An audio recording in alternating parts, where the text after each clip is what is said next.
Nunca pensé que aquel café de media tarde, servido en la vajilla que mi madre tanto adoraba, cambiaría el destino de mi matrimonio, borrando con un gesto toda una vida de certezas.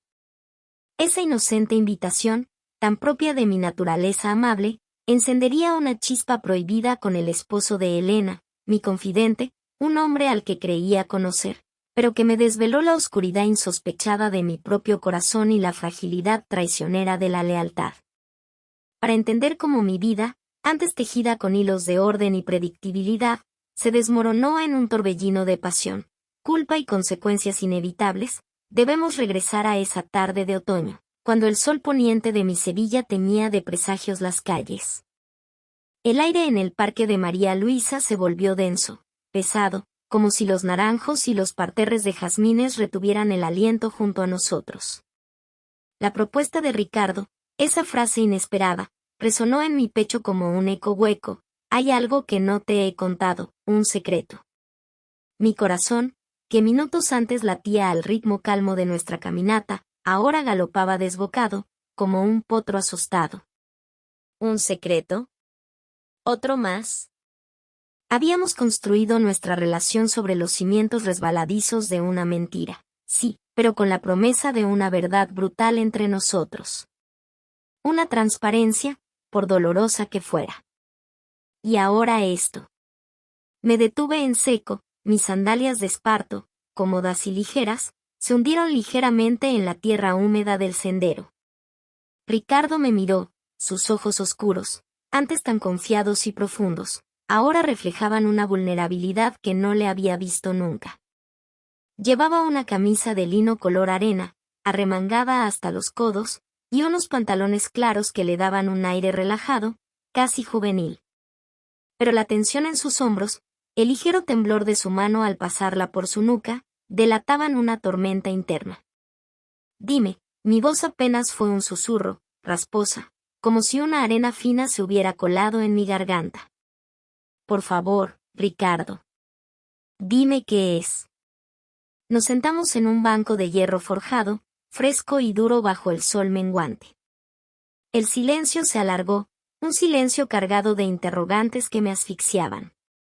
Los patos graznaban en la cercanía, las voces de los niños jugando en la lejanía, todo parecía amplificarse, volviéndose chirriante, insoportable. Yo llevaba un vestido de algodón blanco crudo, sencillo, de corte recto, con un ligero vuelo en la falda que acariciaba mis rodillas. La tela, suave y fresca contra mi piel, era un contraste brutal con el escalofrío que me recorría la espalda. Mis brazos, expuestos, sentían el frío que no debería existir en una tarde tan apacible. Ricardo entrelazó sus dedos, los nudillos blanquecinos. Bajó la mirada, fijándola en la tierra, como si buscara las palabras allí, enterradas bajo las raíces de los viejos árboles. Antes de Clara, comenzó, y su voz era apenas audible, hubo otra mujer. Mucho antes. Cuando yo era muy joven, casi un chaval. Se detuvo, respiró hondo, un suspiro que sonó a derrota. Nos casamos. Fue un arrebato, una locura de juventud en la que ambos estábamos perdidos. Duró poco, muy poco. Pero, de esa unión, de ese error, nació un hijo. El mundo a mi alrededor pareció tambalearse. Un hijo. Ricardo tenía un hijo. La revelación me golpeó con la fuerza de una ola fría, me dejó sin aliento, sin capacidad de reacción. Mi mente se vació por un instante, luego se llenó de un torbellino de imágenes y preguntas sin respuesta. ¿Un hijo? ¿Por qué no lo había sabido antes? ¿Por qué, después de todo lo que habíamos vivido, de las promesas de transparencia, de la valentía de salir a la luz, este secreto tan fundamental permanecía oculto? Mis manos, que descansaban en mi regazo, se apretaron involuntariamente contra el algodón de mi vestido, arrugándolo. Sentí un picor amargo en la garganta. La culpa, esa compañera constante desde que Ricardo y yo habíamos cruzado la línea, se mezcló con un nuevo sentimiento, uno más complejo, más afilado, el dolor de la omisión. No de la mentira, sino del silencio prolongado. Se llama Marcos, continuó Ricardo, su voz ahora un poco más firme, pero aún cargada de un dolor antiguo. Tiene 12 años. Vive con su madre, en un pueblo pequeño en Huelva. La relación nunca fue buena. Ni entre ellos ni entre nosotros después del divorcio. Nos vemos, de vez en cuando. Le paso una manutención, claro. Pero él no sabe que soy su padre. Ella, su madre, siempre prefirió ocultárselo. La información era densa, abrumadora. 12 años. 12 años de vida de Ricardo de los que yo no sabía nada. Un niño. Un niño que era parte de él, que llevaba su sangre, y al que él mantenía en secreto. No solo de mí, sino del propio niño. ¿Qué clase de hombre era Ricardo realmente? ¿Hasta dónde llegaban sus capas de complejidad, de secretos no revelados? Me di cuenta de que mi mandíbula estaba tensa, mis dientes apretados.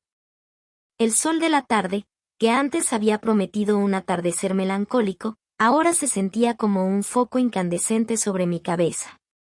Me quité el anillo de plata que llevaba en el anular, el mismo que Clara siempre decía que le encantaba, y lo hice girar entre mis dedos, una y otra vez, la fría superficie pulida contra mi piel. Un tic nervioso, un intento de anclarme en algo tangible mientras mi mundo interior se tambaleaba. ¿Por qué no me lo dijiste antes, Ricardo? Logré articular, mi voz temblorosa, casi inaudible. ¿Por qué ahora? Él levantó la mirada, sus ojos se encontraron con los míos, una súplica silenciosa en su profundidad. Tenía miedo, Vanessa. Miedo de que esto te alejara. De que ya teníamos suficiente con lo de Clara, con el juicio de la gente. Pensé que sería demasiado. Que no lo entenderías. Que me verías, como un irresponsable, un mal padre. Suspiró de nuevo, apoyando los codos en sus rodillas, la cabeza gacha. La tela de lino de su camisa se arrugó bajo la presión, el dibujo de sus músculos tensos. Y ahora lo sabes. Y ahora tengo miedo de tu silencio. De esa mirada que no me juzga, pero que lo pregunta todo. Su voz, rota, me dolía. Pero el dolor que sentía en mi pecho era el de la decepción, de una verdad que se había guardado, no por protección, sino por temor. ¿Cómo podíamos construir algo auténtico si aún existían grietas tan profundas en los cimientos? ¿Cómo podíamos enfrentar el mundo juntos si entre nosotros persistía la sombra de un pasado oculto? La brisa de la tarde, que minutos antes había sido una caricia suave, ahora me parecía fría, portadora de un escalofrío. Me abracé a mí misma, mis brazos cruzados sobre el pecho, buscando un consuelo que no encontraba. El vestido de algodón, antes tan ligero, ahora se sentía como un sudario. Ricardo se acercó, su mano buscando la mía, pero yo la retiré instintivamente. No era rechazo, no todavía. Era la necesidad de espacio, de aire, de asimilar la magnitud de lo revelado. No se trataba solo de un hijo. Se trataba de la naturaleza de los secretos, de cómo se incrustaban en el alma, de cómo podían carcomer la confianza. No sé qué decirte, confesé, mi voz apenas un susurro, ahogado por la opresión. Las lágrimas, que había contenido con tanta fuerza, se asomaron a mis ojos, empañando la belleza del parque. No eran lágrimas de rabia, sino de tristeza. Tristeza por un amor de nuevo condenado a la sombra. Tristeza por la complejidad de la vida, que nunca entrega la felicidad sin un precio, sin una nueva capa de dolor que desenterrar. Me levanté del banco, la necesidad de moverme, de alejarme un poco, era imperiosa. Di unos pasos inciertos, mis sandalias crujiendo sobre la gravilla. El sol ya se escondía tras los tejados de Sevilla, tiñendo el cielo de naranjas y morados. Un espectáculo de belleza deslumbrante que contrastaba con la oscuridad que de repente había invadido mi alma. Ricardo se puso de pie también, su figura alta proyectando una larga sombra a mis pies. No me siguió de